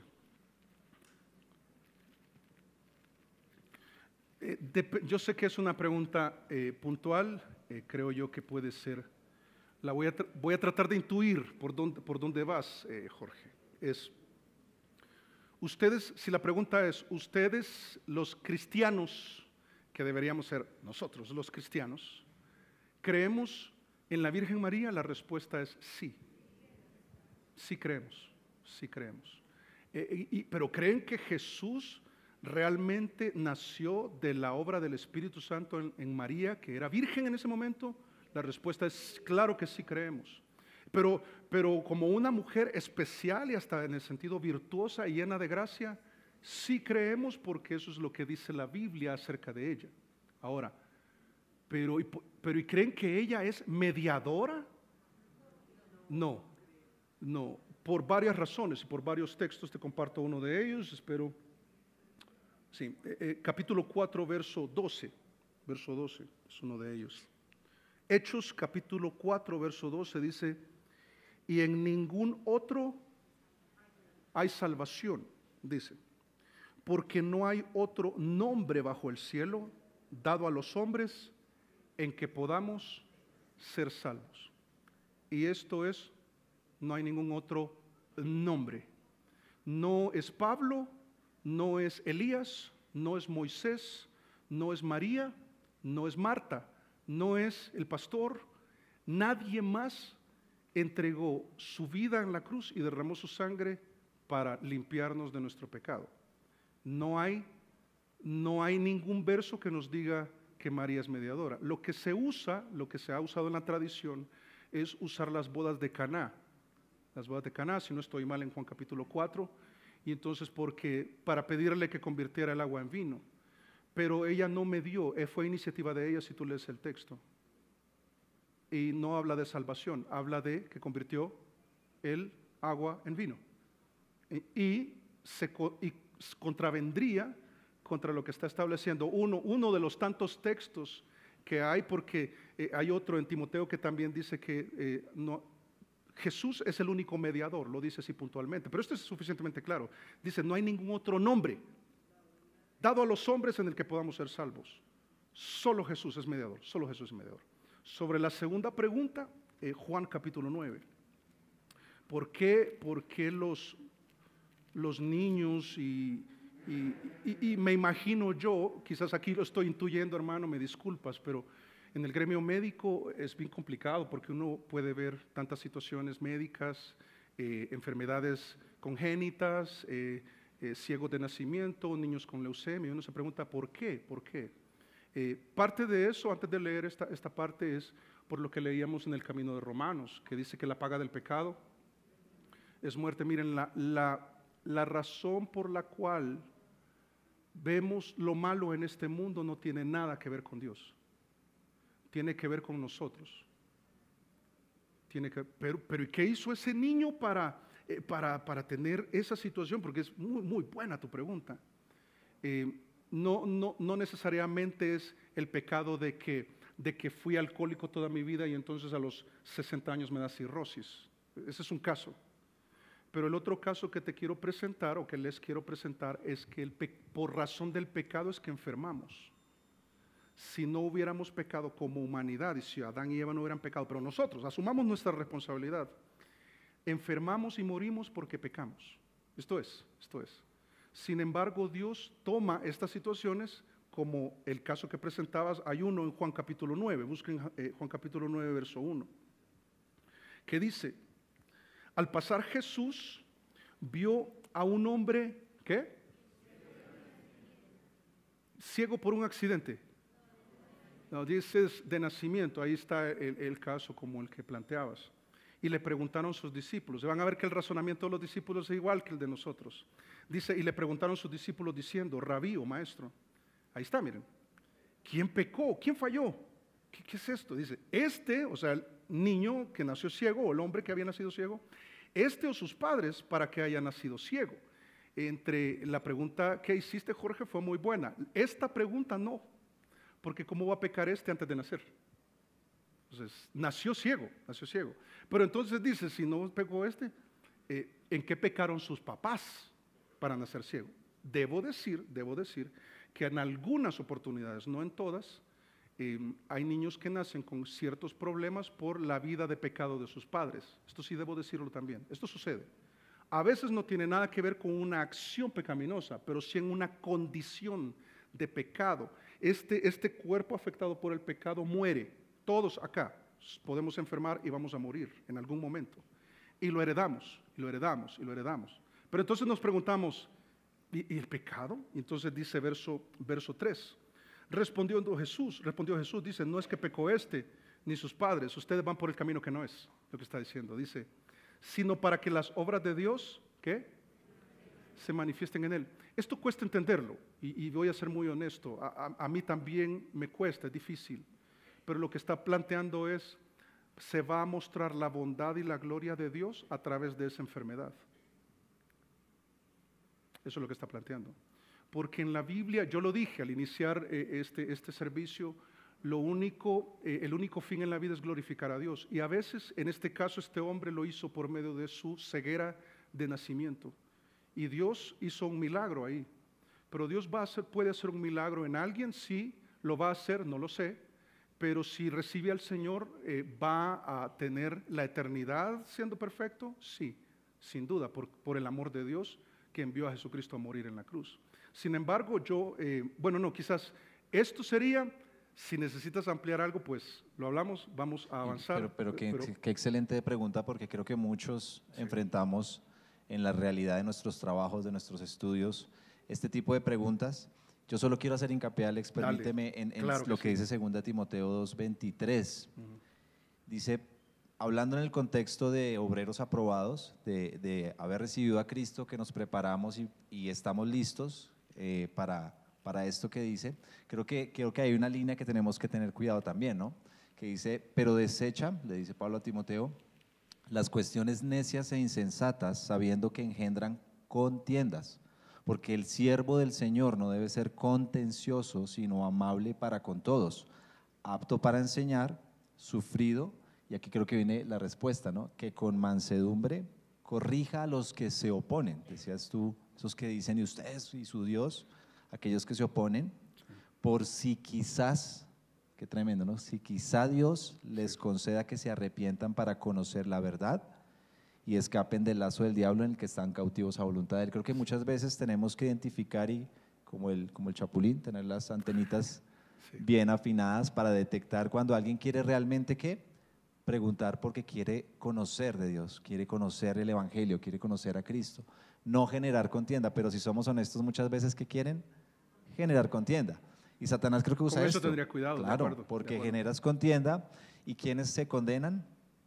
Este que está generando y los que están alrededor. Entonces creo que también ahí hay que tener un detectable, decir, me está preguntando honestamente porque quiere conocer, presento el Evangelio, ¿no? Y me encanta lo que incorporaste, Pacho, porque alguien podría hacernos esa pregunta y no vamos a hacer de choque. No, que la Virgen María No, es lo que dije yo acá, o sea, es lo que dice la Biblia acerca de ella, eso es. Y lo que dice la Biblia acerca del pecado y sus consecuencias, eso es. Pues claro. Eso es. Buenísimo. Eso es. Sí, hay alguien más y luego alguien ahí atrás, Carlos. Y aquí luego. Mari creo que levantó la listo, mano también. Okay. Buenos días. Buenos días. Buenos días. Más que una pregunta, es como analizar algo que el pastor predica cuando dice que Jesús está con 2 ladrones, y eso voy a tratar de contextualizarlo a la vida real, donde una persona cometió muchos errores y solo es cuestión de que, no sé, de pronto ese ladrón malo, el bueno, en cuestión de minutos se arrepintió y Jesús le dijo, vas a ser salvo. Y hay muchas personas que, no sé, violadores, bueno, muchas cosas. Voy a tratar de que se asemeje a la vida real. Y entonces cualquier persona puede decir, ah, no, pues yo voy a seguir con mi vida y cuando llegue el momento, pues voy a, ya lo último, ya para morirme, pues me voy a arrepentir y bueno, y ya como que toda la vida voy a disfrutarla y ya lo último, pues usted desperdició toda su vida creyendo en Dios y yo lo voy a hacer al final. Sí. Entonces, no sé, me cuesta creer que, como el pastor dice, Dios es justo. Entonces, burlar a Dios es difícil.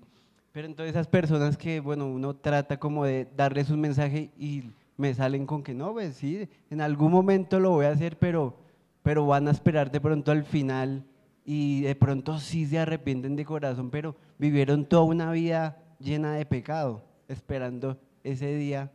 ¿Sí me hago entender? Claro, claro. Gracias. Y aprovecho para aclarar un asunto. Los dos malhechores de Lucas 23, 32 al 43 no representan a los buenos y malos porque todos somos malos. Esto es lo primero. Los dos eran malos, solo que uno no se arrepintió y el uno no creyó y el otro sí creyó, y eso hace la diferencia. Aprovecho para hacer esa aclaración porque creo que valdría la pena, y de acuerdo contigo. Yo creo que las personas con quienes compartimos pueden decirnos luego, en el hecho de muerte. Los que no podemos decir luego les comparto somos nosotros. No, hay que hacerlo ya. O sea, hay que compartirlo ya. No lo pospongas demasiado. No lo pospongas demasiado. A veces caemos en eso, de posponerlo mucho, pero muchas gracias. Muchas gracias, mi hermano. No sé quién más, creo que dijiste Mari. Aquí adelante está David. Ah, ok, David. Luego, entiendo yo. Mari, ¿está aquí? Mari y luego Ah, atrás. no, Luisita. O Luisa, ah, ok. Listo. Ok, hay varios. Yo creo que tenemos unos par de minutos, vamos a ir contestando puntual. A ver, ¿cómo puedo darle forma a la pregunta a partir de una situación personal? Y es con mi papá, es testigo de Jehová. Y es una persona muy difícil, o sea, tú no puedes conversar con él sin que se enoje, cualquier cosa, cualquier tema. Entonces, ya son 20 años de darle testimonio, de tratar, pero posiblemente los testigos de Jehová los han blindado contra, o preparado, pues, para, por ejemplo, el camino de Romanos. ¿Sí? Entonces, es difícil. ¿Qué hace? Porque es un conflicto ahí. Y oramos, y con mi familia oramos y lo tratamos, pero en ese momento digo, pero ¿qué más hacer? ¿Sí? Si no puedo hablar con él, no se puede hablar con él y está ya pues predispuesto Claro. y con todo el tema de los testigos de Jehová. Alguien me decía que las personas más difíciles son las que conocen mucho las Escrituras, pero no son hijos de Dios. O sea, qué tremendo eso, qué combinación.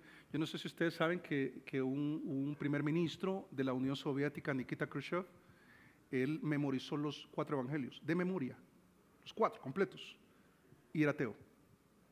Qué cosa más tremenda. Sabes que a mí me viene a la mente esto que dices, David.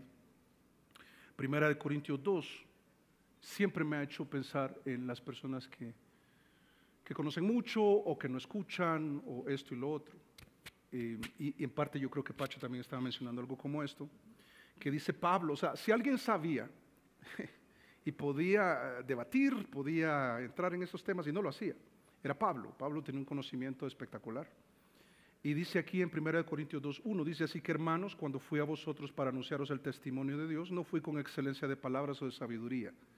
Es decir, yo no me apoyé en el amplio y profundo conocimiento de las Escrituras que tengo para poder debatir y desarmar todos los argumentos que presenten cualquier tipo de denominación religiosa. Eso es lo que traduciría al día de hoy. Dice verso 2, pues me propuse no saber entre vosotros cosa alguna sino a Jesucristo y a este crucificado. Yo voy a presentar el camino de Romanos. ¿Qué creo yo en este caso, mi hermano? Es 2 cosas. Uno, que le pidas dentro de lo posible, papá, yo quiero compartirte el mensaje más valioso que tengo en mi vida. y solo te pido que me escuches, ahí tú decides, 5 minutos, 10 minutos. Yo lo hice en cierto momento con alguien que era un buen amigo mío y nunca me dejó hablar, porque lo que quiero es que escuche, y esa es mi responsabilidad. Puede ser el Camino de Romanos, puedes agregar otros versos, etc. Luego de eso, él te puede debatir, te puede esto y lo otro, y listo, pero tú cumpliste, tú sembraste.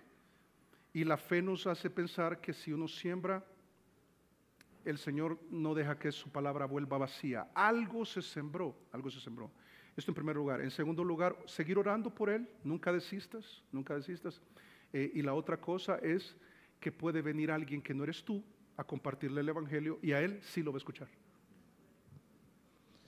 Es una realidad. El desafío ahí continúa, David, porque hay que modelar a Cristo constantemente. Entonces, en el momento en que bajamos la guardia, o sea, el desafío de Efesios, ¿no? Siempre con la armadura, porque en ese momento que bajas la guardia, ahí te va a señalar tu papá, te va a decir, si usted no es real, ¿no?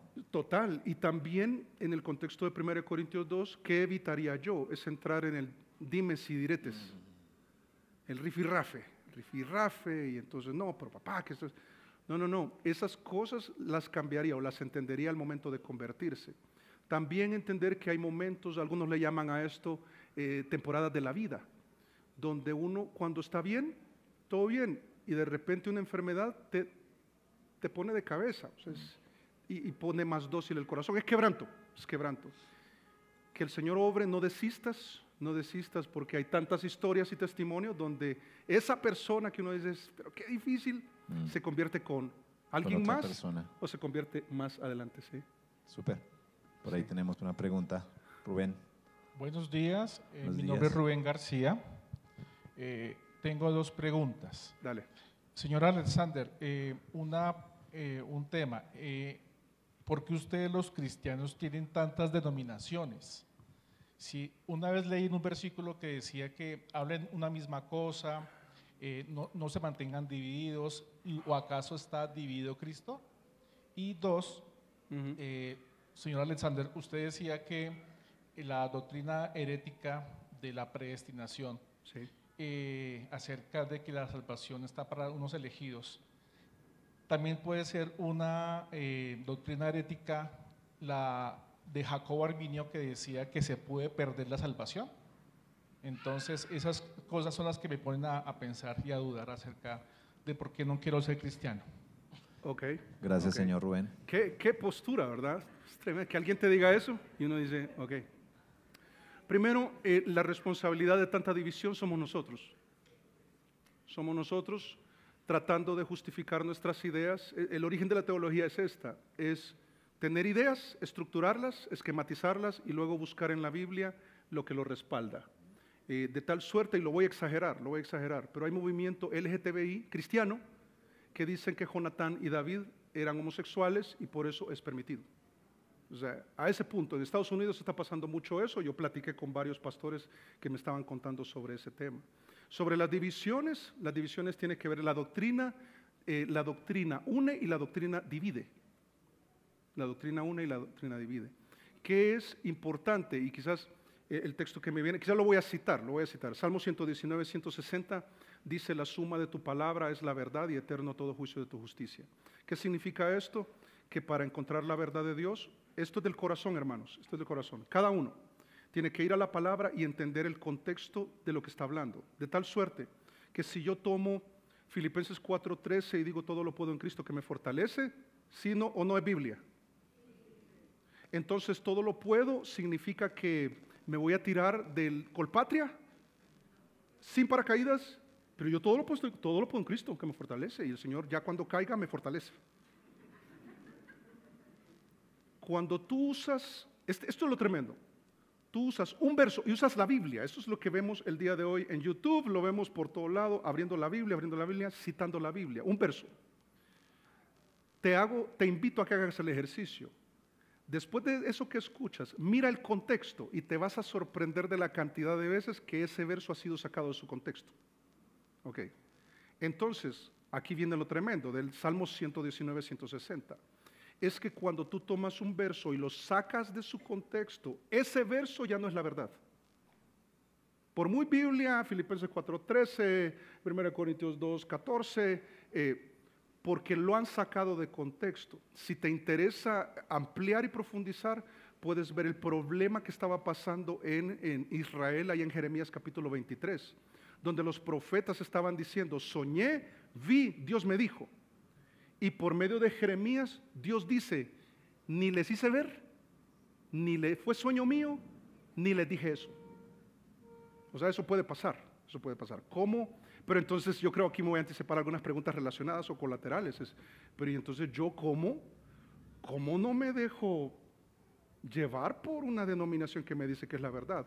Métete a la Biblia, mira su contexto, sé responsable, ponle en sentido, ponle el corazón. Y cuando tú hagas eso van a haber doctrinas, como en este caso la calvinista que mencionabas, que yo diría, yo te puedo mostrar en la Biblia un verso tras verso del por qué esa doctrina contraviene, o por qué los arminianos, que fueron los que introdujeron el tema de la pérdida de la salvación, porque ya empezamos a citar a Juan Calvino, podemos empezar a Arminio, podemos John Wesley y todos aquellos predicadores famosos del pasado. No, cítame la Biblia, cítame la Biblia. Yo creo que ese es nuestro bastión, nuestra roca firme y lo que nos da seguridad. Como dice Pedro, claro, gracias Alex, muy Sí. bien. Tenemos allí otra pregunta.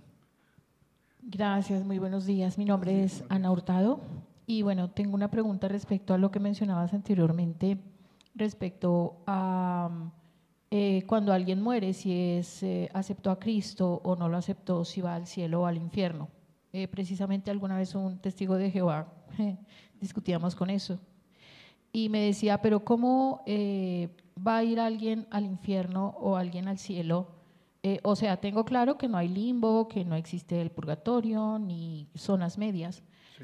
pero si no ha habido todavía un juicio, ¿cómo poder asegurar si alguien está en el infierno o en el cielo? Sí, se puede averiguar de varias maneras.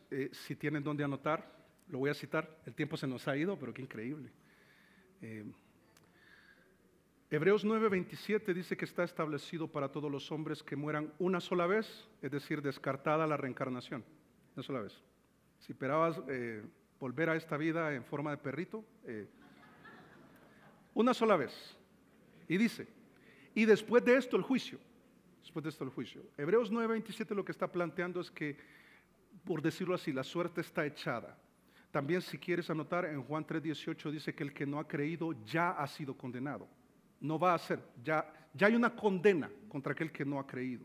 Cuando se hace efectiva en el momento de morir, viene el juicio. Es un juicio individual. Luego la Biblia habla de un juicio del creyente, pero no es para salvación, es para recompensa. Eso se llama el tribunal de Cristo. En el caso de los incrédulos, en Apocalipsis 20 vas a encontrar lo que la Biblia llama el juicio del gran trono blanco. Ese momento final en el que aquellos que han sido juzgados individualmente, que no pusieron su fe en Jesús, por tanto están ajenos a la vida de Dios, separados de Dios, destituidos de la gloria de Dios, van a ser lanzados al lago de fuego al final de los tiempos. Pero ¿y entonces dónde están ahora? Y esto yo lo voy a mencionar, tengan cuidado con esta información porque es bastante. Pero ellos están en un lugar que al final va a terminar en el lago de fuego. Se llama Hades, en griego, Seol en hebreo, es el mismo lugar, pero la condenación está determinada. Pero no es el purgatorio, porque aquí es donde se pierden algunos, porque el purgatorio lo que te dice es que vas a ese lugar como sala de espera para purgar tus pecados, y entonces después de que, imagínate purgar tus pecados, necesitas como 7.500 años, y luego dice, podrían ser salvos. No, la Biblia nunca enseña eso. La Biblia dice que van a terminar en el lago de fuego. Esos son los textos que te puedo citar para que tú podrías anotarlos. Buenísimo. Una pregunta más. O sea, han dicho que dos, ¿será que damos ¿Dos? un bonus track? Ok, sí, y yo también ¿Una más o hacemos dos? tengo esperando una pregunta hace ratos acá adelante. Esta, sí. Acá adelante, Entonces, sí. una allá atrás Y una aquí Luisa. adelante, sí. Primero que todo, felicitarle por este programa. Hay más de 10 que están esperando. Mi nombre es Ernesto Chaparro, no vivo aquí en Colombia. Y la semana pasada estoy en un tratamiento odontológico, pues me prestaron una tarjeta para coger el Transmilenio. Me emocioné mucho con la tarjeta, fui a pasar y no me dejó pasar. Y decía 1.500. Todavía quedé confundido porque no sabía cuánto era el costo del Transmilenio, 3.300. no tenía entonces el balance para poder pasarlo. Y hago esta pregunta a los cristianos. ¿Está usted seguro de la salvación de su alma? Porque de ahí depende de que tengamos seguridad para poder evangelizar en ese sentido. Damos lo que tenemos. Y no les quiero quitar más tiempo, pero sí quedó pendiente para extender esta conferencia. Dios les bendiga. Amén. Claro. Muchas Y gracias, mi hermano. pasé por El Salvador allá, la iglesia principal, Ok. y trabajo con Mario Monterrosa, uno de los pastores de allá en el Ecuador. Chéverísimo. Ah, Bienvenido. buenísimo, Y bienvenido. estoy por primera vez por aquí. Bienvenido, bienvenido. Qué bueno tenerte acá. Ahorita tendremos espacio al final para que hablemos también.